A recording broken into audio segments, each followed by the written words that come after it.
Okay, everyone, I have a minute after 2 o'clock here on the West Coast. If anyone has just joined us, this is the NHSN webinar. My name is Chad Lennox. I'm the Executive Director of the Northwest Renal Network. And I'm pleased to also welcome our friends from the Oregon Patient Safety Commission who will be giving today's presentation. Quick housekeeping, if you have just joined, you can hit *6 to mute your phones. We will have an opportunity at the end to ask questions and unmute your phones. Today's presentation is entitled NHSN Step-by-Step Dialysis Event Surveillance and Reporting to NHSN. This is the second in our three-part series with the next webinar happening at the same time next Friday.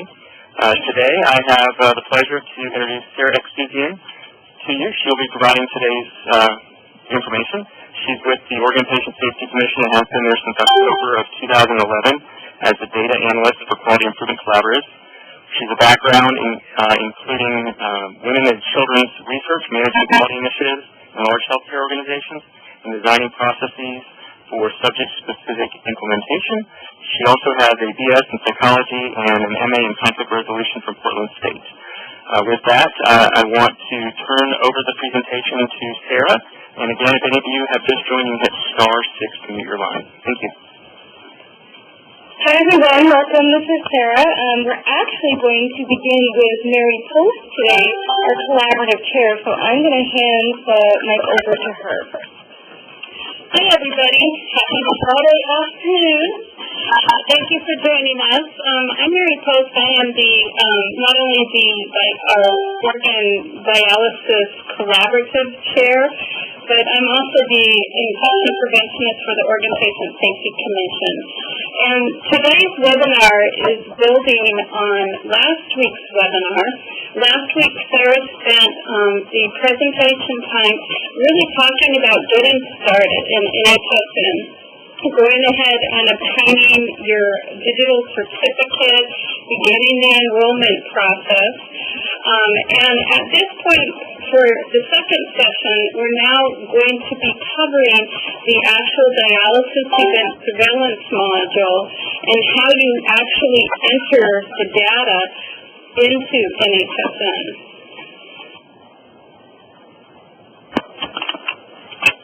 So in terms of objectives, we'll be reviewing instructions for NHSN setup, including adding users, assigning rights, adding faculty locations, and submitting your monthly reporting plans.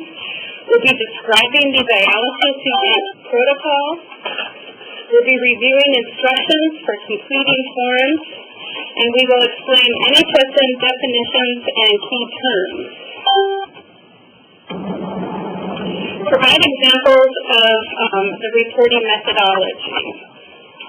So surveillance. Public health surveillance is the ongoing systematic collection, analysis, interpretation, and dissemination of data regarding health-related events for use in public health to reduce morbidity and mortality and to improve health.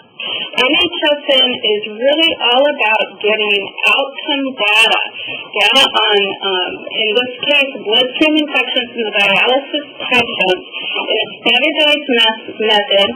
CMS is requiring use of the reporting module, and it will be benchmarked against at some point in time.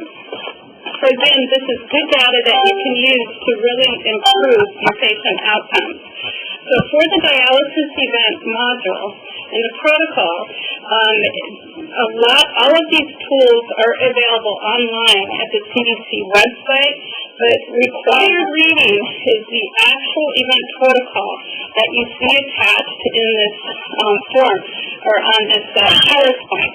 It actually is only several pages in length, but it really does describe what you need to know about the methodology. It includes the surveillance population of who needs to be included in the study. It has definitions of key terms that we will be talking about, as well as the required data reporting elements and reporting frequency. The reporting requirements, again, are that all users of this module and people involved in performing surveillance need to read that protocol and become familiar with the instructions, definitions, and procedures. Data will be collected on forms according to the protocol. And again, on the NHSN website, there is an actual link to a form that is the worksheet. It has the instructions for the worksheet that you need to complete for dialysis events. You will need to report the monthly patient census, which is going to be your denominator data. They require that be completed within 30 days from the end of the month. And then you will need to report all of the dialysis events, which becomes your numerator data, if they occur within 30 days of the end of the month. It's very important that you have a uniform data collection system so that, again, you have a consistent mechanism to report this data. One of the things you'll need to complete first off, and Sarah talked about this a little bit last week, and she encouraged everybody to print the form off and to get started on it, is the Outpatient Dialysis Centers Practices Survey. This needs to be completed upon enrollment, and then every year thereafter. It's recommended that this be completed in the first week of January. Then you have a monthly reporting plan. This is the plan that indicates what surveillance your facility is each month. You'll need to go to the NHSN website and mark the boxes for the dialysis event module in the months that you will be reporting. Then you need to complete the denominators for the outpatient dialysis form that's completed at least once monthly. You need to complete the dialysis event form, which is completed monthly, and it's completed for each dialysis event that occurs. So just a little bit more information about all of those forms now. So for your practices survey, again, you want to complete it during enrollment and annually thereafter. You want to include questions it asks a lot of questions about staff and patients during the first week of January. So it will ask you to go ahead and collect information about patient immunizations, the type of catheters patients had, as well as questions about staff, what their immunization levels were, etc. So it is recommended that be completed during January of each year. However, I would complete it upon enrollment if you haven't done so already. Again, this is a form that is available on the dialysis event homepage, and the link to that homepage is listed in the slide set, and all of these slides will be made available after the webinar so that you can go ahead and go to or copy the link directly. This is what the Outpatient Practices Center Survey looks like. It's just a top of a slide shot. You can see how it asks the type of questions about the type of facilities you have, the type of dialysis services you're offering, etc. Some of the information is fairly easy to collect, and others are more difficult. Then, in terms of these forms, they will ask you to go ahead and identify the type of vascular access catheters that patients have. For definitions, you have a fistula, which is a surgically created connection between an artery and a vein. You have a graft, which is a surgically created connection between an artery and a vein created with implanted synthetic tubing. Whether or not they have tunnel central lines, which is a central venous catheter that travels a distance under the skin from the point of insertion before terminating at or close on one of the great vessels. The position coding. They have non-tunnel central line, which is a central venous catheter fixed in place at the point of insertion that travels directly from the skin entry site to vein and terminates close to the heart or one of the great vessels. Or they have a category for other access device. So this includes a hybrid access device such as the Hero, which is a product that is available. any type of ports or any other access devices that are not meeting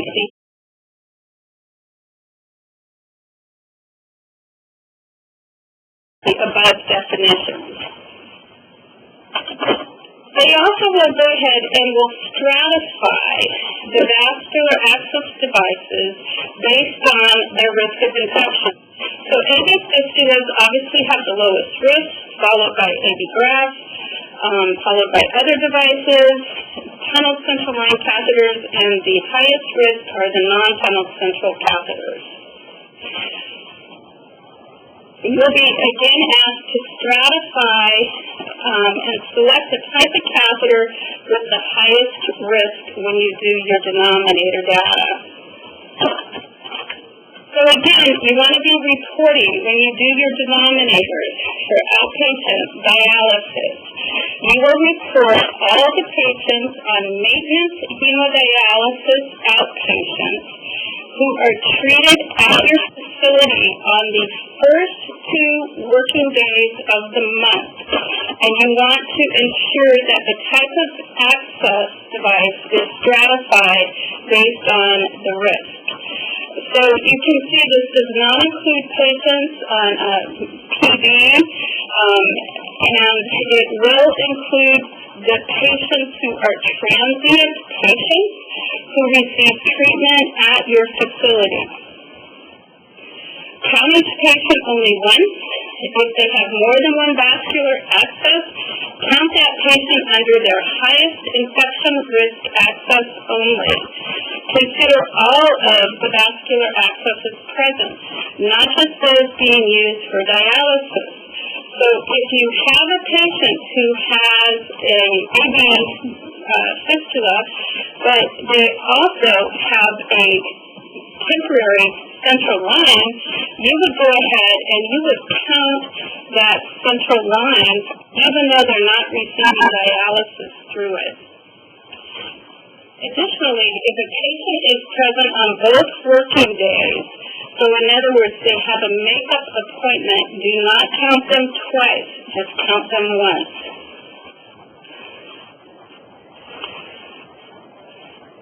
You want to report all maintenance on the denominator form. You want to report all maintenance hemodialysis outpatients treated at your facility for the first 2 working days of the month. The last piece is you want to be certain to complete this form just once per month.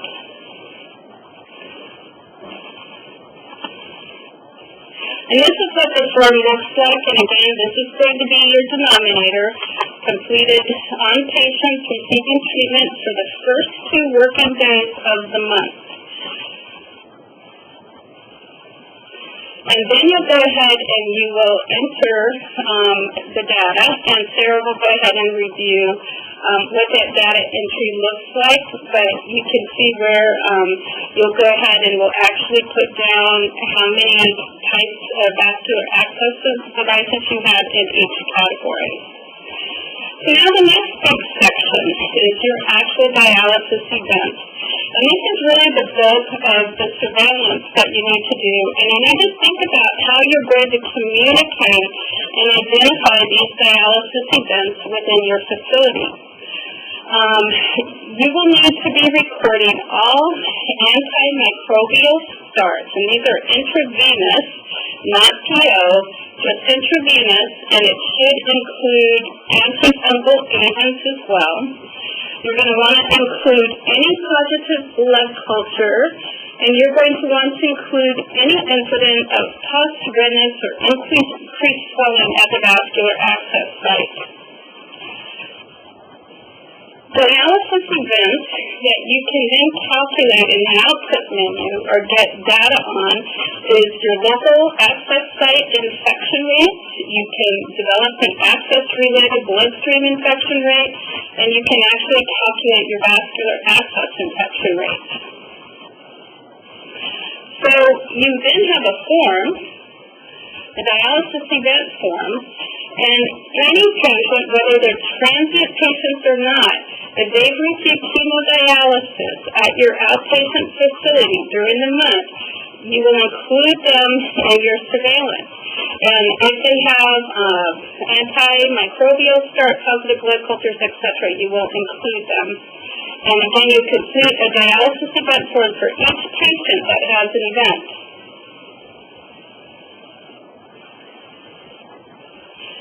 You're going to include these patients even if they were not counted on your denominator form. So, in other words, the first 2 days a month, you include all patients who receive hemodialysis in the denominator, but then throughout the rest of the month, in your surveillance, you're going to report every event on any patient who was treated that had a qualifying dialysis event. And this again will include transient patients who had an event while being treated at your facility.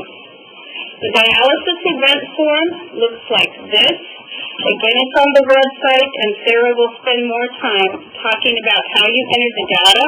But the form, you'll be collecting information on patient demographics, patient risk factors, the actual dialysis event types and details, and any problems or symptoms that the patient had, and then the outcomes in terms of whether they were hospitalized or did they actually die from the event.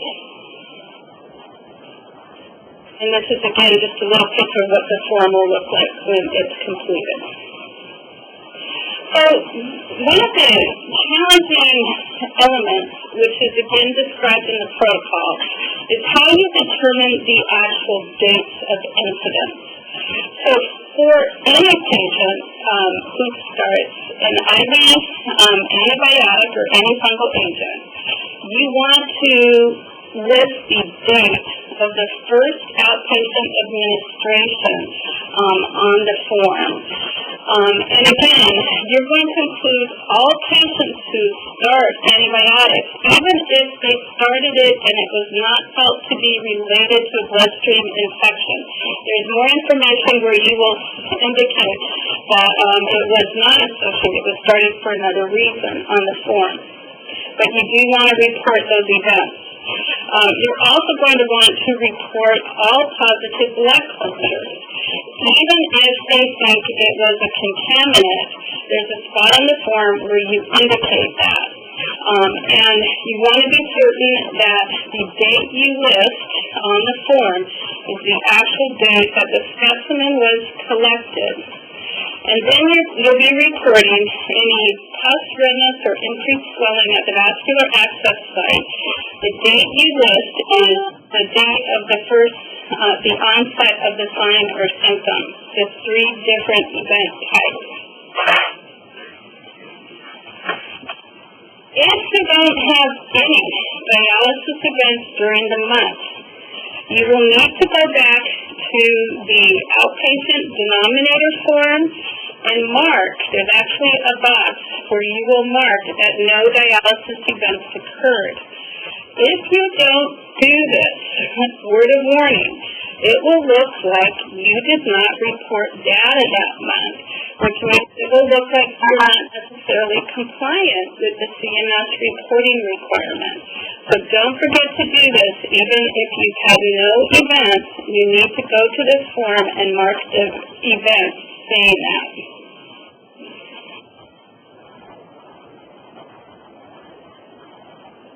And again, you're still going to want to go ahead and complete that denominator or patient census form. Okay, definitions and key terms. For the dialysis event type, what is an IV antimicrobial start?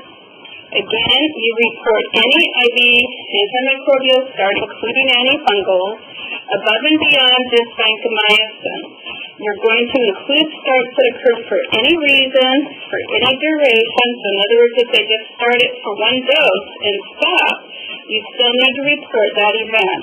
And if they're starting it because of a wound infection not associated with vascular access, you would still go ahead and report that antibiotic start. The one drug you will not include, the one class, are the antiviral agents. You will not have to report those starts. Then you want to be certain that your IBMs have microbials before you report a new event or a new NA microbial start. You need to wait 21 days since the last event. If they are not stopped, or if there's not greater than 21 days in between the antimicrobial starts, it's considered the same event. And again, you don't have to report them as two separate events unless it's been greater than 21 days. For positive blood cultures, you want to include all positive blood cultures from specimens taken as an outpatient. If a patient has been admitted to a hospital, and if they have the blood culture drawn within 1 day of admission, you would include that and count that as yours. If it's into the second day, more than 24 hours after admission, that the blood culture was drawn, then that would not be associated with your facility, and you do not need to report it.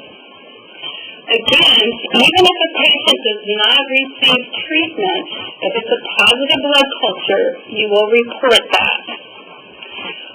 Even if the infection is not related to dialysis treatment, so maybe it's an infected cervical site infection, you still would need to report that, and there's a spot on the form where you would indicate that it's not associated with a bloodstream infection.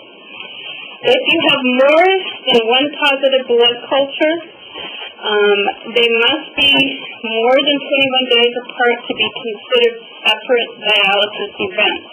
So similar to any microbial starts, you have a 20-day period in between events before you count it as a second or new event. As I mentioned, you'll need to document the suspected source of a positive blood culture.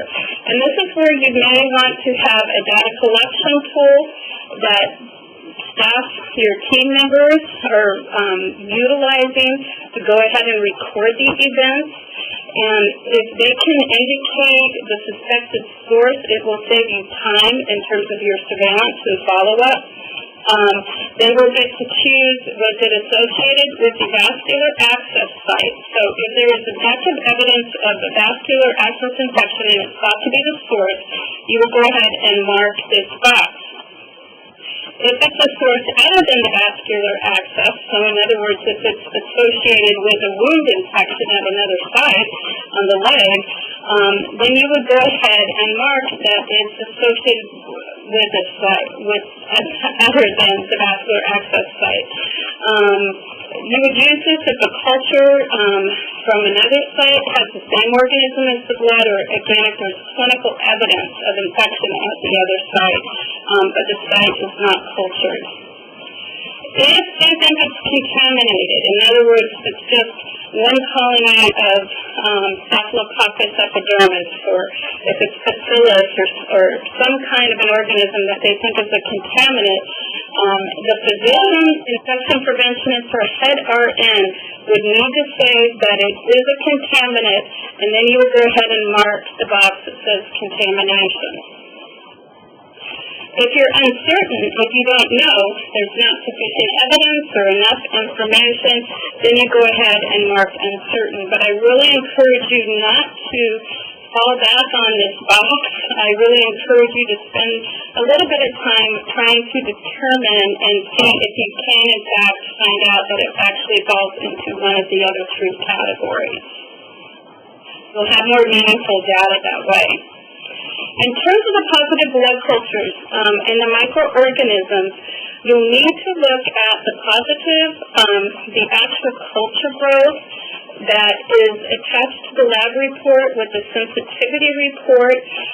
We suggest that you actually attach the form, the microbiology lab report, to the dialysis event worksheet, so whoever is doing the data entry has that available.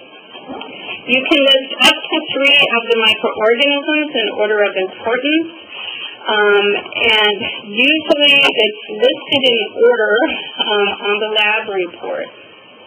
For each microorganism, you want to include the antimicrobial susceptibility information. So this is where you'll see the type of antibiotics like vancomycin, and you'll see an S for susceptible, or an R for resistant, or an I for intermediate, or you may not see that the antibiotic was tested at all. So again, when you use the worksheet, you'll be asked to enter this information, and then you'll need to put it into NHSN. NHSN is really only looking at certain organisms and certain drug combinations. So if you have different organisms that aren't necessarily listed, or that there aren't codes for in the worksheet instructions, or if you're testing for drug combinations that aren't listed, then no need to go ahead and enter that information. In terms of the dialysis event type, if you have pus, redness, or increased swelling at the vascular access site, you will want to go ahead and report this. Even if the patient does not receive treatment for infection at that site, always be certain you report pus, report any redness or swelling when it's more than expected. And certainly if there is a suspicion for infection.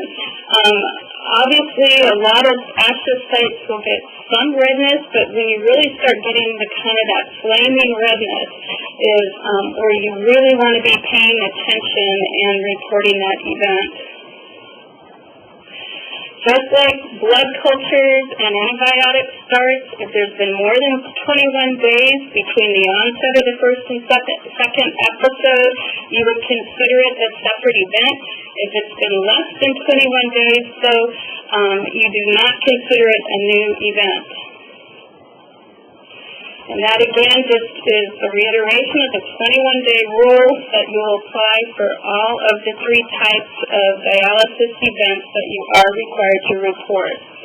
The purpose for this rule is to prevent over-reporting from what is likely the same patient problem. So here's an example of the 21-day rule. A patient has 2 positive blood cultures within 21 days of the result of a bloodstream infection on January 1st and January 9th. You would go ahead and report the first dialysis event. The event date is January 1st. He has a 3rd positive blood culture on February 20th. Now this is more than, actually it's right about 21 days, so you go ahead and report a second dialysis event, again because it's just over 21 days since the first. So in terms of dialysis event, problems and outcomes, after you've reported the event, they're going to tell you what were some of the symptoms that the patient experienced. So you're going to specify if they had fever, chills, rigors, a drop in blood pressure, if the wound not associated with the vascular access site had pus or increased redness, if there was any cellulitis or hard swelling of the tissue, if the patient had a pneumonia or other respiratory infection, or if there were any other problems that were experienced by the patient. And then in terms of outcomes on the form, you're going to want to specify if the dialysis event was associated with either a hospitalization or if the dialysis event resulted in the death of the patient. What do you do if you have a combination of events? You may have one event that has multiple parts. So in other words, they may perhaps have not only an IV antimicrobial start and a positive blood culture, but they may have pus, redness, or swelling at the vascular site. So again, what will you do when this happens? In this case, this is part of the same group of events, and they're all reported together as a combination. So here's some examples of how you'll go ahead and report. So a patient completes 1 week of IV antimicrobials. 4 weeks after the first treatment ends, IV antimicrobials are restarted. So you report this as 2 separate IV antimicrobial start dialysis events. And why? It's because, again, there's greater than 21 days before the start. In the second case, patient completes 1 week of IV antimicrobials. 2 weeks after the first treatment ends, the IV antimicrobials are restarted. In this case, there's just 1 antimicrobial start event, and it's because there's less than 21 days between the starts. In case 3, you have a patient who has redness, swelling at the vascular access site. As a result, the doctor prescribes IV antimicrobials. You're going to go ahead and report the patient has puff, redness, swelling at vascular access site, and it does include an IV antimicrobial start. Why? Because they were started because of the redness and swelling, and they are clearly related. The one event is the combination event. In the 4th case, you have a patient who has redness or swelling at the vascular access site, and the symptoms will resolve on their own, but then they recur 10 days later. So you will report just 1 pus and redness at the site. And why? It's because the recurrence was greater than 21 days apart. And again, because the patient experienced it, even though it wasn't treated initially, you're going to report it the first time at the first date of onset. If a patient has symptoms of a bloodstream infection, for instance, blood is drawn on Monday. On Tuesday, you start IV antimicrobials. On Wednesday, you get the blood culture results back that are positive. So you're going to report 1 dialysis event with positive blood cultures, including an IV antimicrobial start. And the reason why is blood was drawn before the antimicrobials were started. Both relate to the same infection. But in this case, the patient is hospitalized, and 4 hours after admission, the blood is drawn, and culture results are positive the next day. In this case, you'll report 1 positive blood culture event with a hospitalization listed as the outcome.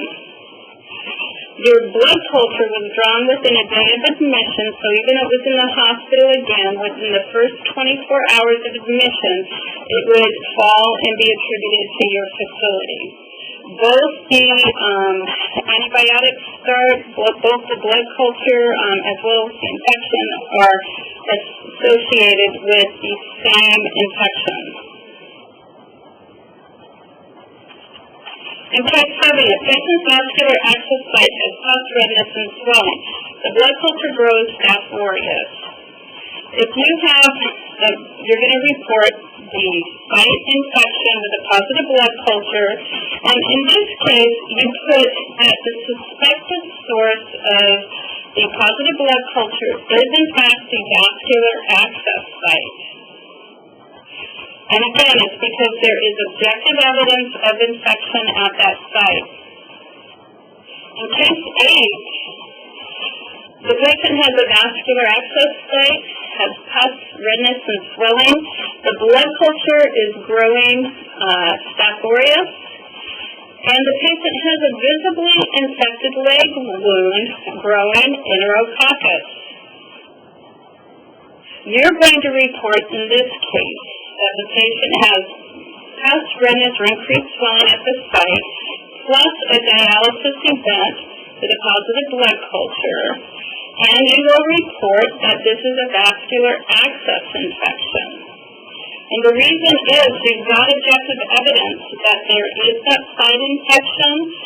We've got pus there, it's growing Staph aureus, and they were different organisms between the blood and the wound, and you cannot attribute the blood culture to the leg wound.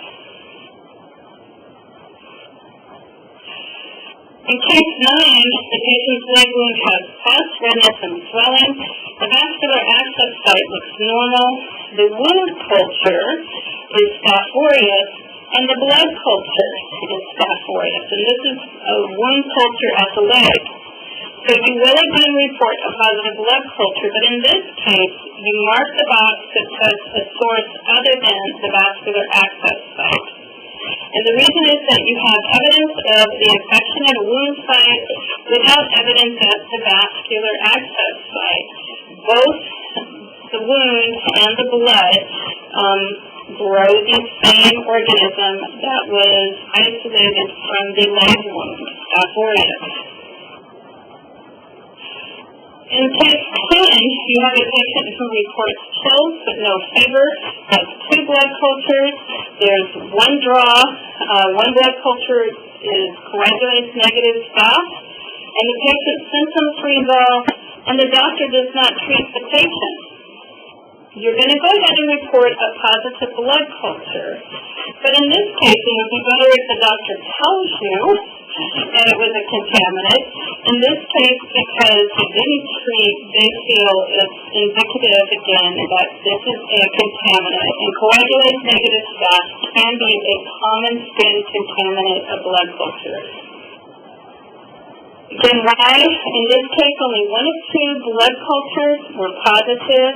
I mentioned Staph aureus common, or Staph epi is a common skin contaminant, and here they fill in the blanks and say they actually asked for interpretation, and he indicated that it was a contaminant.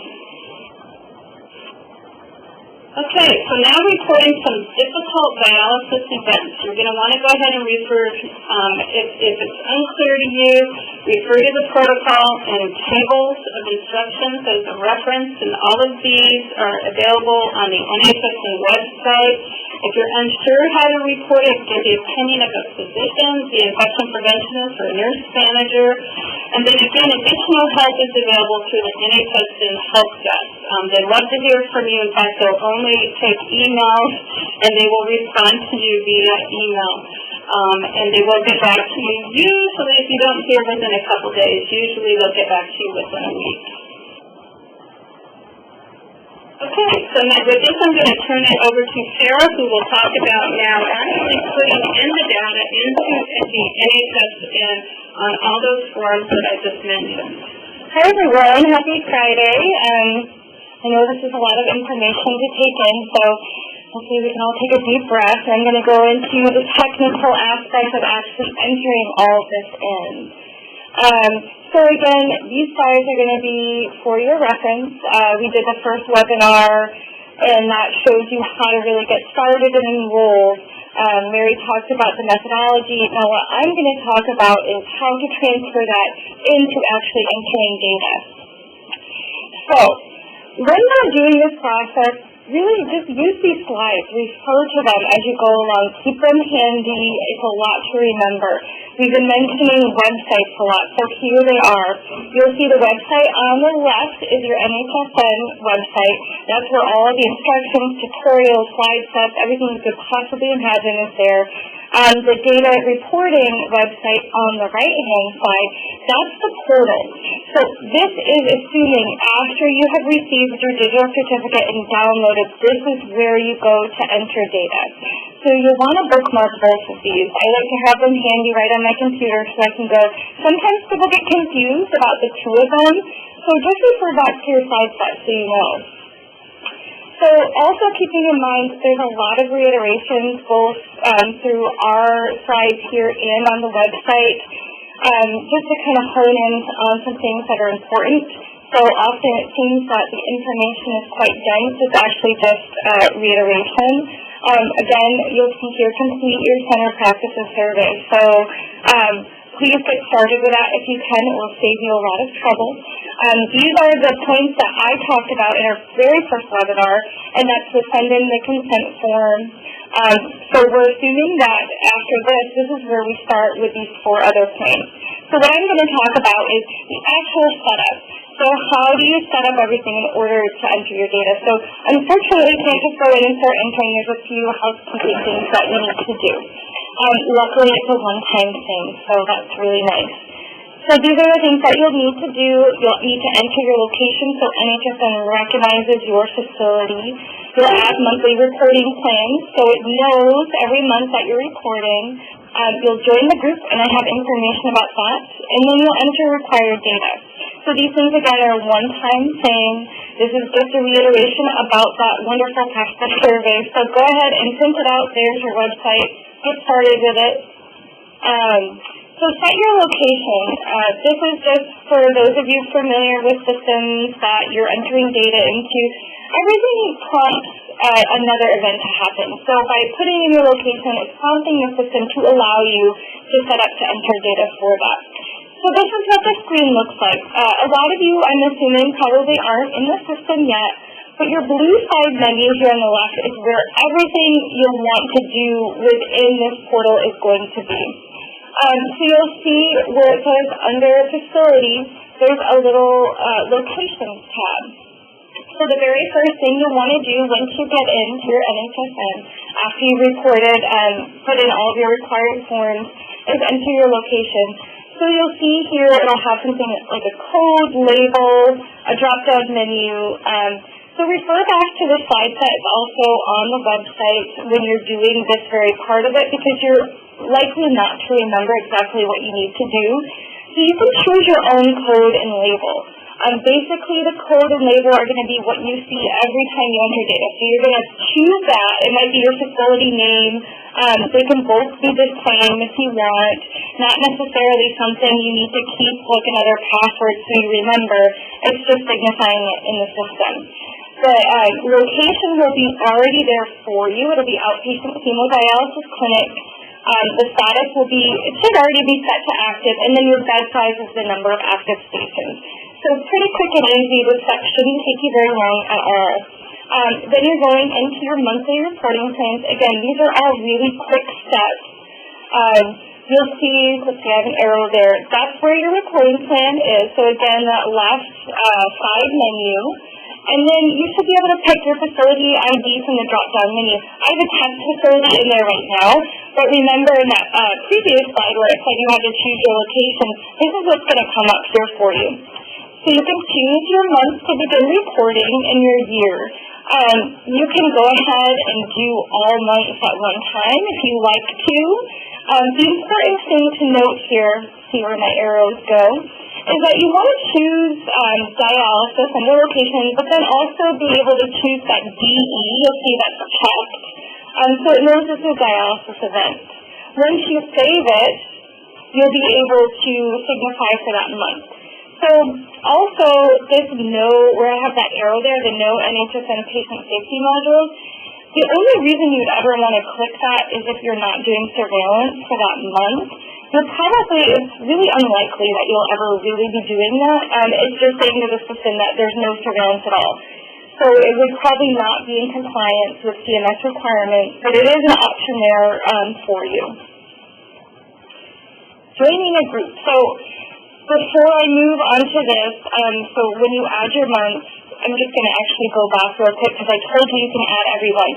So when you hit save, you can go back into adding another month. So it's under reporting plan always, and you can do February, March, April, May. You can do the entire year. It's the same thing, pretty quick, and then that will just get it out of the way for you. So I do recommend when you're doing it, do it all at once, because then when you go in the future, you may forget what you've done. And I know with some of our facilities, that's definitely the case. They get stumped and then they can't enter data. So if you can, enter your entire year's worth of months. Joining a group, also something you only do once. So yay for that. Any entity can maintain a group in NHSN. So you'll join using a group ID and password. You don't need to remember these. This is going to help you join into Network 16. And we provided them here in your slide set. I think the next slide has it. So I'll show you that. So joining the facility, you'll go to Confer Rights screen. This is also something you do once. I have screenshots of all of this. This is just the verbiage that goes along with it. I actually prefer to show the screenshots, so I'm going to go ahead here. Joining the group, here it is. So So again, your left sidebar, there's a little magical side here where everything is. You'll go to join under group where those red arrows are, and you simply put in a group ID and joining password that I will provide for you in the slide set. Really easy, you do it once, and here it is. So keep this handy for you. That in the password, a clarification where after J it's actually a 0. It is a 0, it's a correct in there, but for me it looks like a capital O for some reason, but it is actually the letter 0. So you'll have that for you, and then you join the group. Your next step is to confer rights, a one-time thing again. And I'm going to go back just a few slides just to show you. So see that where it says groups that have access to this facility's data confer rights. There's nothing in there right now. However, when you go in to do this process, you will see your group come up there. You'll click on the group and click confer rights. Then you will get to this screen. So basically, it will already be set up for you. You can scroll down. It's just showing you what kind of data is going to be asked, what is going to come through for your facility. It's only for your facility, and you simply click accept, and that's it. So just a quick review, those are those few housekeeping things that you must do in order to start entering data. They're very easy. They don't take very long at all. The biggest learning that you'll want is just follow along with the slide set. It'll save you a lot of time. There's a lot of information out there on the website as well, but it is a fairly quick process. So this is just reviewing what Mary already talked about. Got your survey that we keep harping on. Monthly reporting plan, that's what we talked about, where you can enter in everything all in one fell swoop. So the things that you'll be really reporting, which Mary went into methodology about, are the denominators and the dialysis event form. Now, I found helping facilities out that a lot of them didn't actually have a lot of events, so that's really great. It's great for everyone. So they were essentially just entering denominators every month. The events are more complicated. There's more information, but what I'm going to show you is what it looks like. So when Mary was going through her presentation, you'll notice that her slides looked a little different because she was showing you the paper forms you can print out. I do recommend when you're getting started to print out those forms, keep them with you at your facility. They're really nice to have once you sit down and enter data so you don't have to scramble and look for it. That's part of your process. So that's part of enabling your facility to have a process that's going to work for you to enter in the data, especially when you do have events. It's going to make it so much easier for you. Essentially, you're going to come and enter it electronically, and this is where you come to it. So, again, blue side, left bar, summary data, that's where you're going. And you'll always go to add when you go in to enter your month. So, for example, say if you wanted to go in and add your first month of data, your facility ID will already pre-populate. The location code you'll be able to pick from your drop-down menu. That's the one we talked about that you'll get to enter. So it will be maybe the name of your facility, and it'll already be there for you to pick. You'll pick your month and your year. So here is where we saw, like on the paper form, you'll get to enter your fistio's graphs, tunnel central lines, etc. here. You'll notice each category has an asterisk. That's because they're all required. So if you didn't have one, just put 0, or it will not let you move on. Also, I thought I had a little slide there, but you'll see a report no events underneath the year. If you didn't have events that month, in that red corner it says select report no events to report 0 dialysis events. That's what Mary was talking about that you'll really want to be aware of. So if you don't have events, select that. Otherwise, it may show up that you're not reporting at all. So that's very easy. Like I said, most of the facilities that I have really just had to go in every month and do this. Pretty easy for them to do. So this is where it gets a little bit more complicated, a little bit more information and methodology dense of your event form numerator. So events, again, left sidebar, if you have events, this is done separately. So if you go in under events and add. This is where you can add all the facility information here. You'll see patient ID, and your required fields are marked with your asterisks, and then you can choose the location from your drop-down menu. So a little note about this form is that it's prompted, meaning once you enter in information, I think I have another, yep, this is the same form. So see here where it says event information. I've noticed a few people get hung up on this. They're not sure why they can't continue. Well, they didn't choose dialysis event. So once you put in dialysis event, it's going to trigger risk factors, event details, all of that stuff you see at the bottom. While I'm here, I want to mention that you can edit any data at any time. So say, for example, you entered in January. It can be denominator data like we just looked at or your event data. You'll be able to go in. Let's see if I can find a good slide. So see where it says event. You would go, say if you had an event you wanted to edit. You'd go to the find the event and it will bring up a different screen for you. You'll find your month and then there's a button that says edit. Just to let you know that nothing's really set in stone. If you make a mistake, it's really okay. It's very easy to fix. So here you see event details, all that stuff right here. Someone asked the question, what does denominator info mean? So I'll just show, because other people might have that question. This is your denominators. So your denominators are your fistula, graph, tunnel, central line, things like that. Denominators will always be, oh, Mary's giving me some additional information. What was that, Mary? I'm thinking the first. Remember, it's patients the first 2 working days of the month. So really important, you'll always enter that data. You may never have events, which we hope you don't, but you'll always enter your denominator. So hopefully that answers the question for that.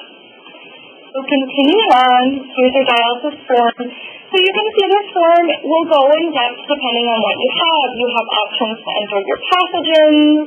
If the pathogen is not found, you can select all pathogens. You'll be able to scroll all the way down, select that. And again, here's your detailed instructions on how you can fill it out. So you're not alone with this. If you're getting confused, if you're entering an event, there's a lot of instruction about where to go. So I would just have that handy with you when you're filling out the form. Before I move on to the analysis, I would just like to open up to any questions on this piece. I know we don't have too much longer, so know that you're on mute, probably most of you. So if you have a question, you can go ahead and ask it now. And you do Hit star 6 again if you need to come off mute. And people have asked about copies of the slides, and Chad, I'm assuming you will post the webinar on the website? Yes, we have for the previous one, and we will for this one too. Okay. Yeah, so you'll have it there. So I'm assuming there's no questions on this piece. Again, it's pretty straightforward once you get moving into it. It's really knowing what kind of methodology you're putting in there. Analysis, we're going to talk about that really our third webinar, and this is just so you know where to go to get your data. It's really easy. It looks complicated. It's not. You can't break anything. So I just included this slide set so you know that analysis tab that you see on your left sidebar, you can go ahead and generate your own reports. You should be able to do that. You should know where it is. So that commission will provide reports for you. That's actually from our collaborative. So disregard that. I wish we could provide reports for all of you, but that's not the case. One thing you want to keep in mind, we go back one, is the button right above the output options, generate data sets. We're going to talk about this next time, but you'll need to do that every time before you actually look at any data. That's just letting the system know to bring in any new data that was entered. So we'll talk about that a lot next time, but just to give you an idea that it is there and it's available for you. You'll be able to look at whatever you do put in.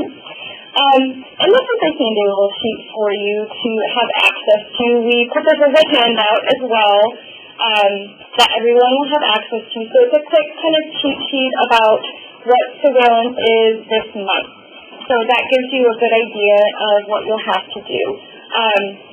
But it is a lot of information to take in. It does seem rather complicated, but really trust that it's really not that difficult. There's a learning curve. You'll have a lot of information to review. But once you get going in the system, it's really not that complicated once you get your own system down. So be able to use these tools. We do have a contact of somebody else that will help. We didn't have it in the slide, but we will make it available for you before the slides go up. Again, NHSN communicates through email. So questions that you have going forward, you'll be able to email them. They're fairly responsive going. So I think we have about 5 minutes. So I think we can open it for Mary on methodology or myself as the actual technical aspect if people have questions. Again, to unmute yourself, you can push *6. So any questions? My question was, do we have to go all the way back to January to fill this out?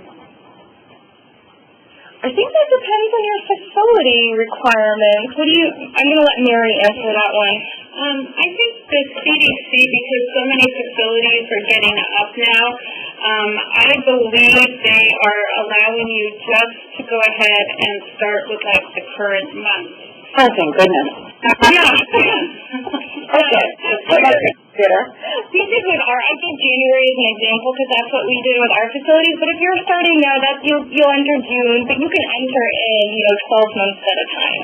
And this is my response was based on the practice survey form, the facility survey form that you fill out for enrollment. Is that what you were wondering about, or were you wondering about how far back you have to go for all the surveillance? I was wondering how far back you had to go for the surveillance.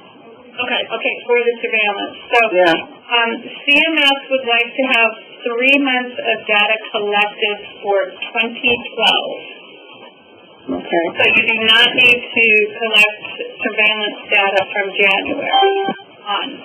So the expectation is that we're filling out denominators monthly and any dialysis events as they come out, correct? Yes.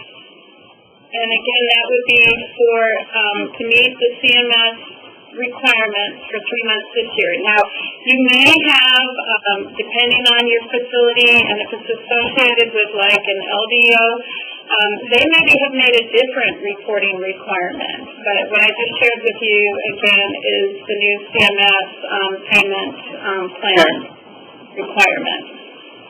Other questions?